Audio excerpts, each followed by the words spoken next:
Babai Hashim Thaçi do të varroset pa praninë e të birit, gjykata speciale nuk i ka dhënë leje të marrë pjesë në varrim. Nuk e lejojnë të qëndrojë pranë arkivolit, vendos dorën mbi supin e vllajit, të thotë një fjalë të fundit për njeriu që e rriti dhe të hedh një dorë dhe mbi arkmort. Vendimi është goditje e rëndë, jo vetëm për familjen Thaçi, por për të gjithë ata që besuan se drejtësia duhet të jetë drejtë. Të ndalosh një bir nga nderimi i fundit është njerëzore, nuk është as ndëshkim, është për çmim. Është një akt që nuk ka të bëjë më me ligjin, ose ka të bëjë vetëm me ligjin e zbatuar tepër ftohtë, amoral.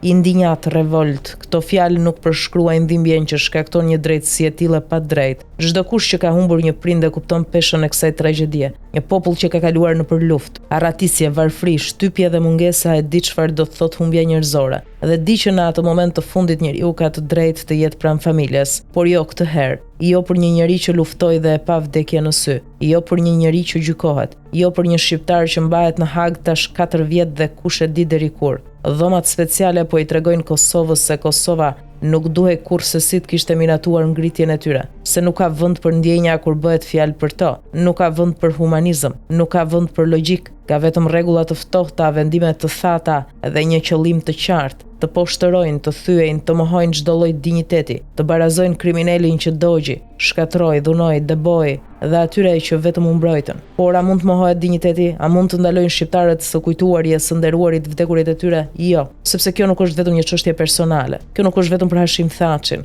Kjo është për Kosovën, për atë që ajo përfaqëson, për sakrificën e një lufte që nuk mund të fshihet me vendime gjykatash. Drejtësia nuk mund të jetë vetëm ndëshkim. Drejtësia nuk mund të jetë vetëm për një palë. Dhe mbi të gjitha drejtësia nuk mund të mohojë atë që është më themelore për një njeri, të jap lamtumirën e fundit. Kjo pranie e mohuar është gozhdi në arkivolin e Bacës Haxhi, por në të ardhmen e Kosovës. Historia do ta mbajë mend këtë ditë dhe nuk do ta harrojë.